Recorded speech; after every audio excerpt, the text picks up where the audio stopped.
¿Qué tal? Buenas tardes. Gracias por la presentación. Bien, este es un trabajo eh, que realicé el año pasado en mi estancia de año sabático con Philip Gell allá en la Universidad de Sydney. Bien,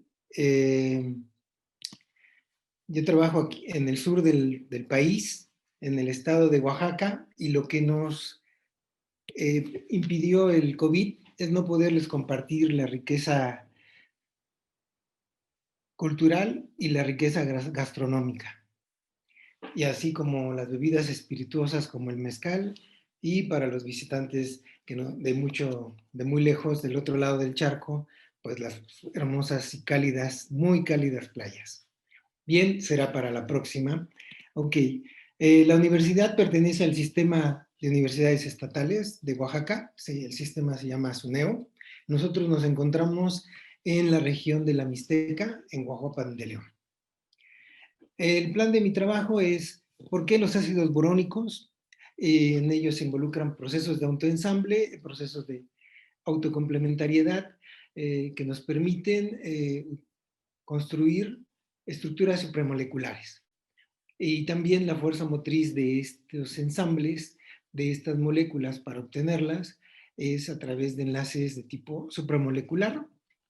Y una vez que tengo esta unidad, eh, o este conjunto de unidades como los ésteres borónicos, la idea es emplearlos como bloques de construcción que nos permitieran tener cajas, por ejemplo, o borodipirinas, y finalmente el trabajo de qué es lo que falta por terminar. Bien, los ácidos borónicos son muy famosos desde hace mucho tiempo en la síntesis orgánica. Los acoplamientos de Suzuki Miyaura le permitieron obtener un premio Nobel en el 2010 y desarrollar con mucho tiempo de antelación esta síntesis, toda la química farmacéutica que se ha desarrollado a partir de esta famosa reacción de acoplamiento cruzado. Algunos ácidos borónicos más recientemente se han usado como agentes antimicóticos o antimicrobianos. Son pequeños, no son tóxicos. Normalmente los ácidos borónicos, al ser de elementos ligeros como carbono, nitrógeno, eh, carbono, oxígeno, boro e hidrógeno, no se consideran tóxicos, se consideran ligeros,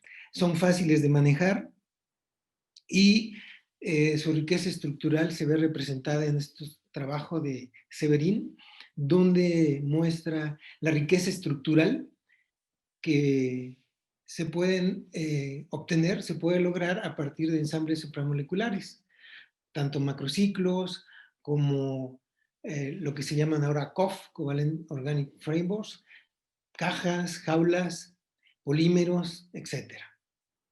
Bien, ¿qué se ha hecho en el laboratorio? Yo he utilizado el ácido borónico, el ácido fenilborónico funcionalizado con un aldehído para obtener un ligante. Este ligante, bueno, obtener una familia de ligantes, es haber elaborado el éster borónico a partir del pentaerititrol que ustedes pueden observar, y tener un ligante evidentado, la dipirrina, que es la mitad de una porfirina, y como esta unidad se asocia muy bien a los metales de transición. Hemos tenido la oportunidad de tener complejos de níquel, como el que se ve aquí, complejos de cobre y complejos de eh, zinc. Bien, también en una estancia con el doctor Herbert, allá en el en el CIC de Cuernavaca, eh, empecé a utilizar los ácidos borónicos por primera vez y logramos sintetizar sistemas discretos como un macrociclo o polímeros, entre otros. También se encontró en ese, y bueno, con este trabajo, con este antecedente, se elaboré mi proyecto de estancia sabática, y este fue beneficiado por el CONACYT para poder ir a trabajar con Phil. Bien, ¿qué es lo que hacen allá qué es lo que hace Phil, entre otras cosas? Bien, le interesa el transporte de aniones en membranas, porque su área de interés es ver que eh, iones pueden ser transportados del interior hacia el exterior y a su vez estas tienen aplicaciones en el área de ciencias de la salud. Entre ellos, no solamente el transporte de cloruro, sino también fosfatos, nitratos, sulfatos, etc. Le interesa el transporte en el transporte celular, poderlo entender mejor y modificarlo. Por ejemplo, mencionaba que utilizar fosfatos puede ayudar a establecer un compuesto, bueno, uniones con el ATP y de tal manera que pueda regular el intercambio de energía. Otra parte de su trabajo pretende ser aplicado a la inhibición de la división celular que provoca el cáncer. Bien, pero bueno, para eso primero hay que tener un buen huésped y un mejor anfitrión. Una molécula que sirva, que tenga las características, que pueda eh, establecer una unión con en este caso, con un anión. Y esta es una parte del proyecto. La segunda parte del proyecto a mí también me ha interesado es usar las borodipirrinas, que son moléculas que se han utilizado por sus propiedades luminiscentes durante 50 años y por un lado tiene al borodipirrinato y en el otro extremo de la molécula tenemos al ácido borónico que en presencia de alcoholes, yo en particular, por ejemplo, se puede trabajar con glucosa, con algún un hidrato de carbono, de tal manera que una vez que se forme el éster borónico, altera el espectro de emisión del laborodipireno. Esta fue la propuesta para la estancia postdoctoral, él también la aceptó, claro.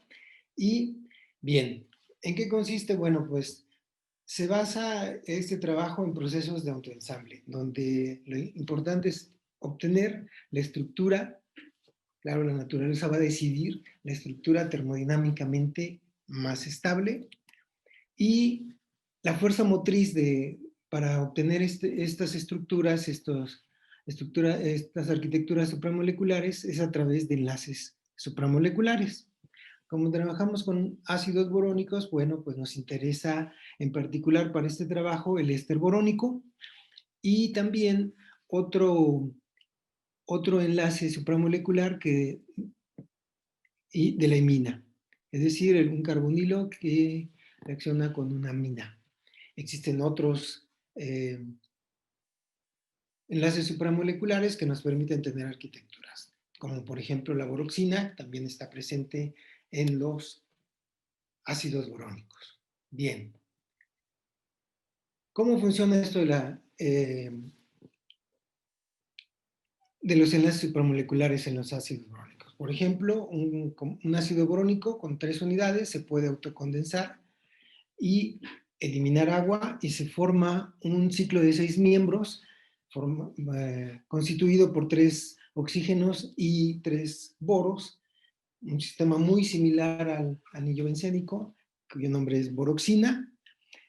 El ácido borónico puede reaccionar con los alcoholes, en particular con los dioles, para formar el éster borónico.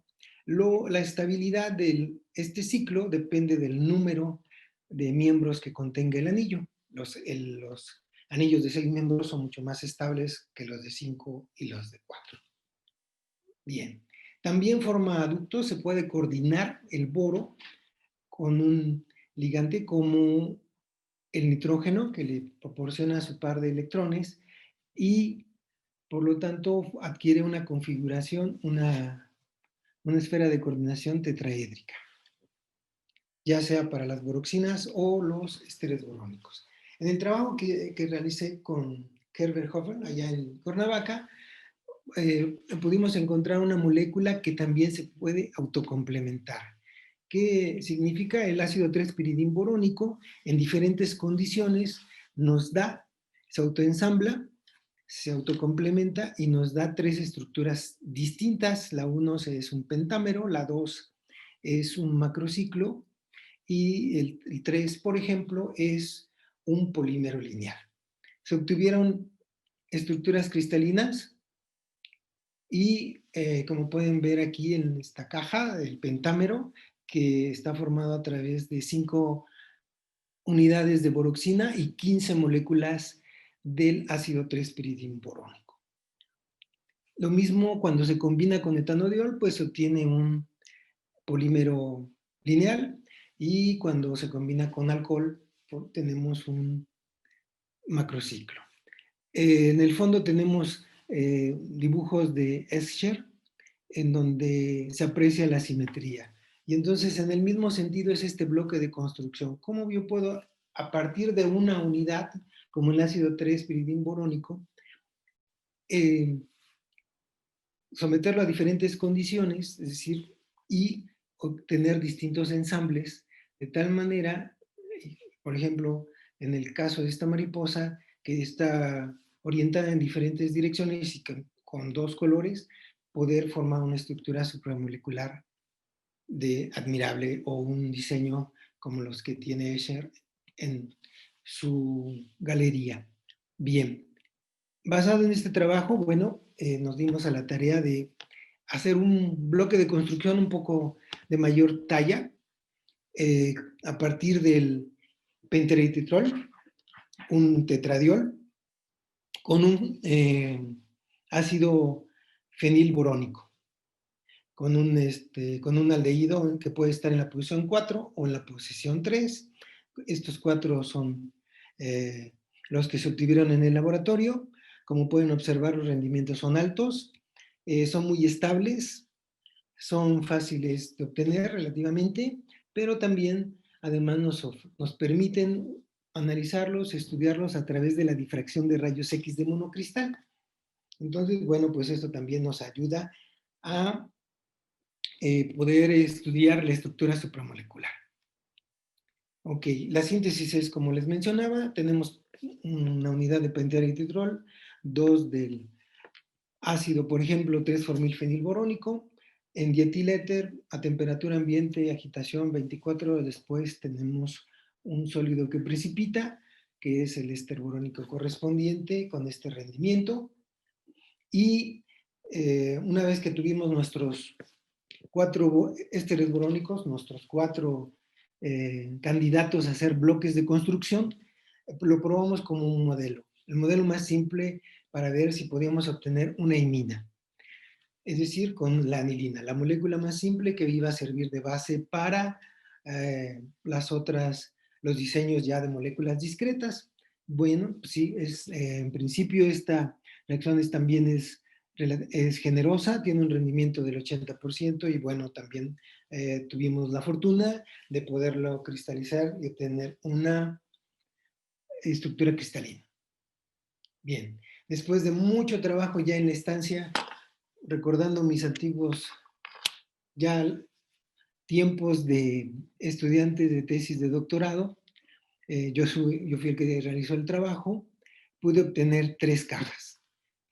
A partir de, bueno, tenía que volver a sintetizar mis ésteres borónicos, que son relativamente rápido, pero encontrar las condiciones para poder armar una caja, para poder que me permitiera tener un sistema discreto que cumpla con el éster borónico y además con la imina.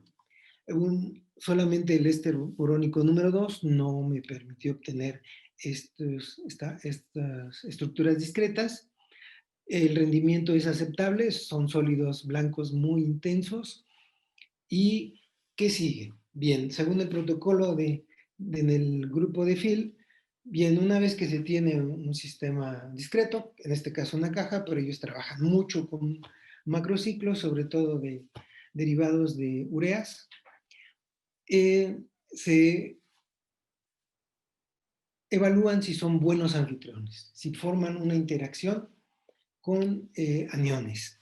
Podemos observar aquí en la resonancia de protón en diclorometano deuterado con un equipo exactamente el mismo que tenemos aquí en la UTM, también es un Bruker, los desplazamientos químicos y las señales correspondientes. Lo que podría verse un poco no común es el pico que corresponde a la imina. Bien, el pico que corresponde a la imina normalmente aparece arriba de los 8 partes por millón, sin embargo, aquí nos la pudimos observar en valores menores a 6 partes por millón. Las integrales convergen. Voy a mostrarle los 3 ejemplos. Bien, ya tengo mi caja y que dicen, vamos a probar si es un buen anfitrión de tal manera que pueda interaccionar con, en particular ellos trabajan cloruros de tetrabutilamonio, bromuros, yoduros, etcétera, todo el catálogo de Aldrich de tetracloruros, perdón, de TBAs, eh, lo tienen. Y entonces se la pasa uno ensayando cuál es el mejor, la mejor relación huésped-anfitrión. Para eso es necesaria la resonancia, para poder observar si ocurre un desplazamiento químico en la molécula anfitriona, alguna interacción a través de sus enlaces de hidrógeno, de sus átomos de hidrógeno que están unidos a su estructura y que nos permita observar desplazamientos.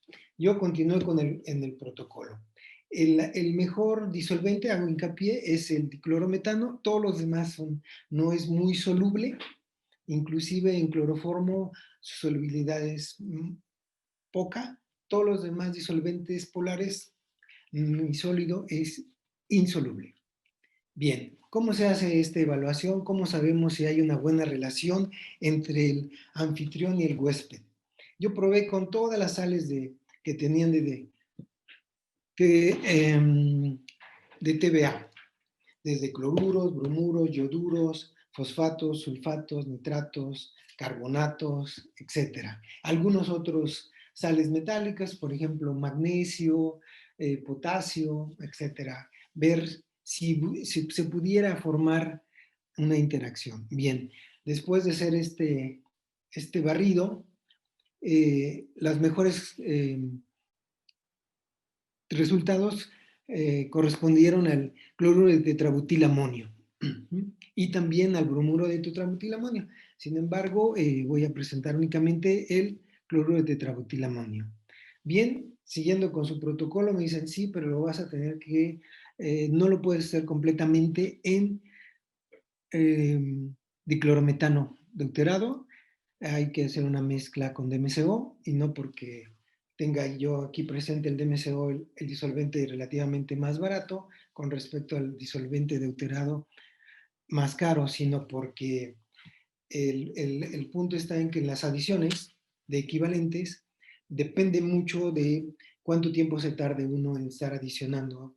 Es decir, se va uno, hace la medición en el equipo, sale a otra sala y ahí adiciona su equivalente, vuelve a cerrar su vial, donde está el cloruro de la solución de cloruro de tetrabutilamonio y así va adicionando constantemente. Entonces me decían, aquí hay un detalle, el cloruro de tetrabutilamonio se evapora muy rápidamente, exactamente, Sydney es un cuarto, además de la temperatura que siempre es considerable, aun cuando se tenga clima artificial, también es muy húmedo, normalmente está arriba del 80%.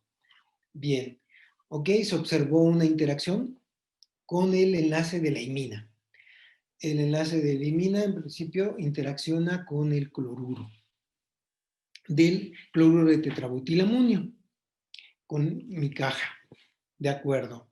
Bien, esto se puede cuantificar. Vamos a ver qué tan intensa es el modo de asociación, la afinidad y por lo tanto, ¿qué relación podríamos proponer? ¿Un huésped, un anfitrión o dos anfitriones, un huésped, etcétera? Bien, se propuso, bueno, después de hacer esta curva, en función del desplazamiento químico de la imina, con respecto a los equivalentes adicionados del anión, obtuvimos su constante de afinidad, que en este caso, bueno, es grande. La asociación en principio es una asociación muy interesante, intensa. Bien, lo mismo, el mismo protocolo se realizó con la caja número 2. Otra vez tenemos a la imina en valores menores a 6. Igual, todos los tres compuestos son solubles en cloroformo deuterado y se realizó en las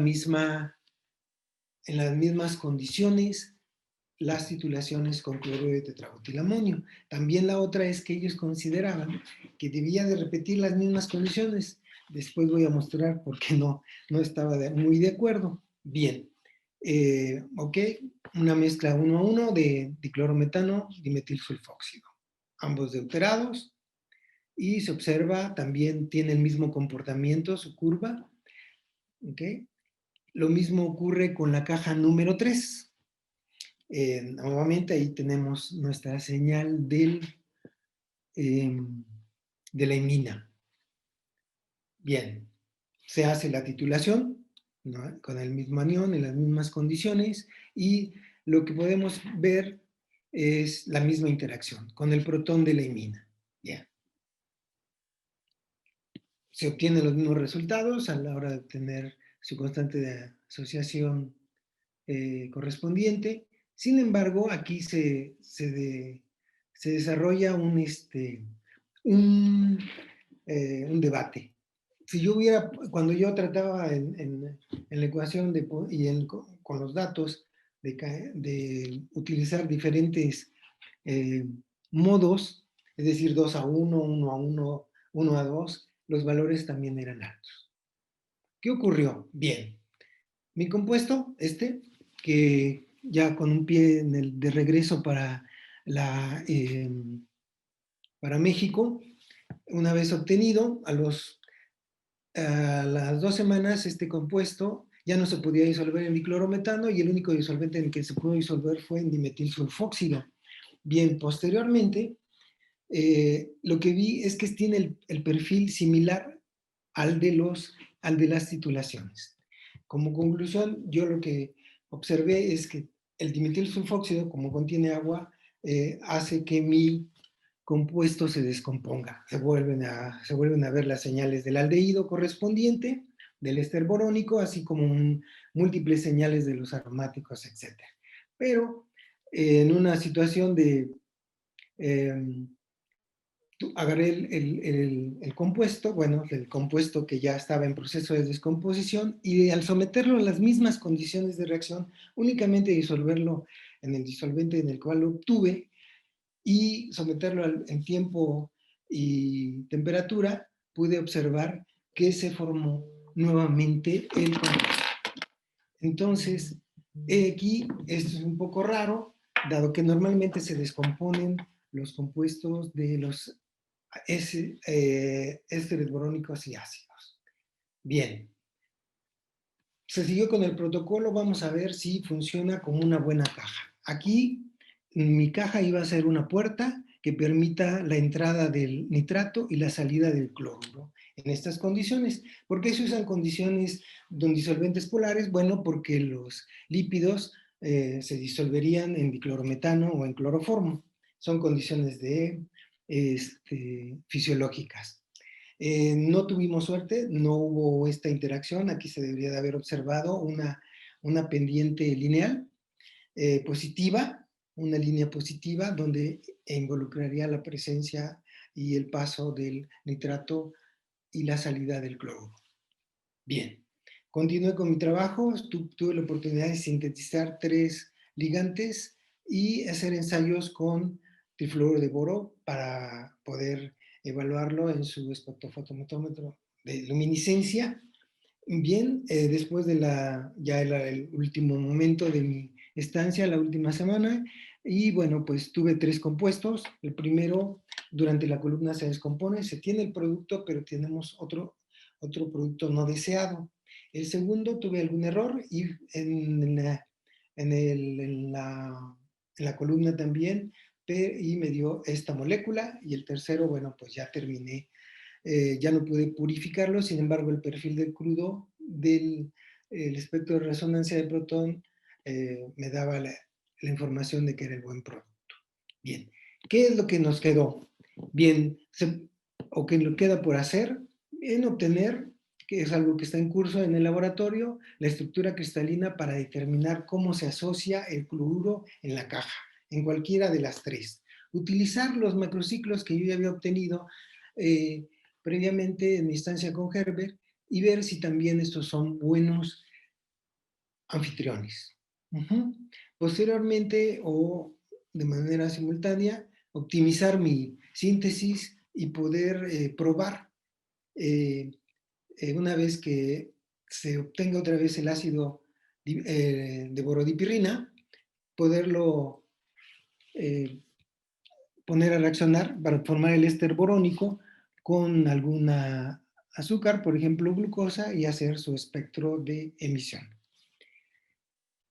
Se sabe que se altera el espectro de emisión de la borodipirrina cuando ocurre la formación del éster borónico.